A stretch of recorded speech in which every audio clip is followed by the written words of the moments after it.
क्या आपके बच्चे को भी बार बार सर्दी जुकाम हो जाता है और स्पेशली जब मौसम बदलता है तो उसको इस समस्या से ज़्यादा जूझना पड़ता है, या महीने में 2-3 बार उसको वैसे ही सर्दी जुकाम हो जाता है? अगर ये समस्या आपके साथ भी होती है तो यह वीडियो आपके लिए है। नमस्कार दोस्तों, मैं डॉक्टर सुरेंद्र वर्मा आपका अपने चैनल पर स्वागत करता हूं। और सबसे पहले जो दर्शक नए हैं उनसे रिक्वेस्ट है कि मेरे चैनल को सब्सक्राइब कर दें और वीडियो को लास्ट तक देखें। तो सबसे पहले जो मुख्य कारण है वह है एलर्जी। जी हाँ दोस्तों, बच्चे को एलर्जी किसी भी प्रकार से हो सकती है, जैसे धूल मिट्टी से, डस्ट से, घर में रखी किसी खाने पीने वाली वस्तु से, या यहाँ तक कि परफ्यूम से, या घर में रखे पायदान से, यहाँ तक कि घर में रखे जाने वाले पेट यानी कुत्ते और बिल्ली से भी बच्चे को एलर्जी हो सकती है। अगर आपके बच्चे को ये समस्या बार बार आ रही है तो सबसे पहले आपको ये रूल आउट करना पड़ेगा कि कहीं इसको इन किसी बातों से एलर्जी तो नहीं है।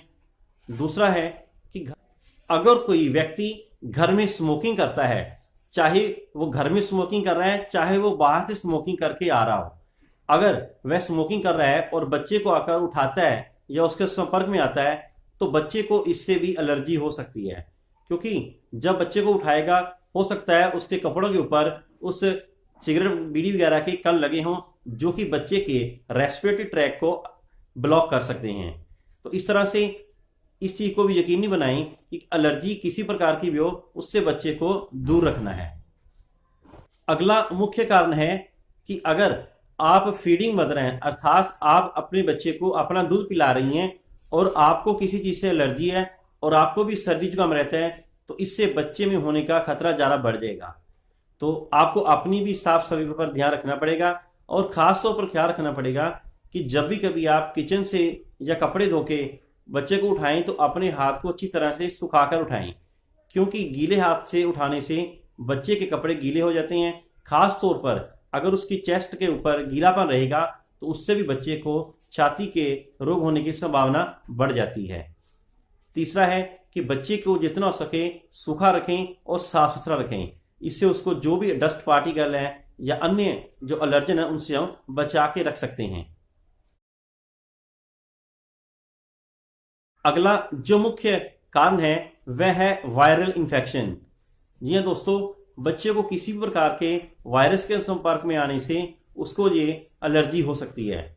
जैसे कि बच्चा स्कूल में जाता है, वहां पर अपने फ्रेंड्स के साथ खेलता है और उसमें उसके किसी फ्रेंड को ऐसे सर्दी जुकाम है तो वो वायरल इन्फेक्शन बच्चा कैरी कर लेगा।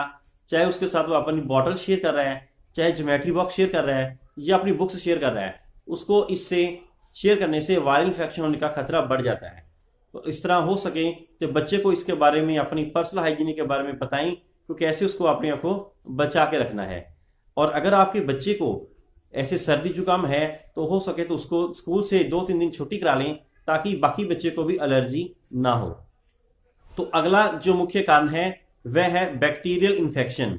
यह दोस्तों, बच्चे को बैक्टीरियल इन्फेक्शन सीजनल भी हो सकता है और उसको इसके साथ गले खराब की या फिर बुखार की शिकायत भी रह सकती है। तो बैक्टीरियल इन्फेक्शन होने पर उसकी एक खास पहचान है कि जब बच्चे का रनिंग नोज होगा यानी उसके नाक से जो डिस्चार्ज निकलेगा वो हल्का पीले रंग का होगा, और अगर वह एलर्जी या वायरल के कारण है तो वो सफेद रंग का होगा। तो अगर आपके बच्चे को वाइट या येलो रंग का डिस्चार्ज आ रहा है तो इसके में आप डिफ्रेंशिएट करके पता लगा सकते हैं कि ये बैक्टीरियल है या वायरल। और अगर बैक्टीरियल है तो उसमें प्रॉपर बच्चे वाले डॉक्टर को दिखा के उसका एंटीबायोटिक दवाई का कोर्स करें ताकि वो बैक्टीरियल इन्फेक्शन पूरी तरह से खत्म हो सके। दोस्तों, यहाँ पर मैं बताना चाहूँगा कि कुछ लोग अपनी मर्जी से बच्चे को दवाइयाँ देनी शुरू कर देती हैं, खास तौर पर एंटीबायोटिक्स। दोस्तों, एक बात का ख्याल रखना, बच्चे को एंटीबायोटिक देने का लाभ सिर्फ बैक्टीरियल इन्फेक्शन में मिलता है। किसी भी प्रकार के वायरल या एलर्जी में इसका कोई रोल नहीं होता है। उल्टा इसको देने से बच्चे की इम्यूनिटी वीक होगी और वो और जल्दी बीमार पड़ेगा।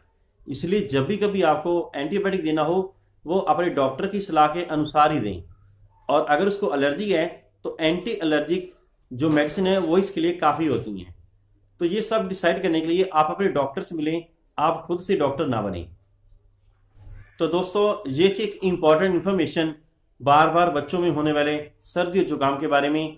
आशा करता हूँ आपको ये इन्फॉर्मेशन अच्छी लगी होगी। अगर आपको ये इन्फॉर्मेशन अच्छी लगे तो मेरे इस वीडियो को लाइक करें, शेयर करें और मेरे चैनल को सब्सक्राइब करें। Thank you.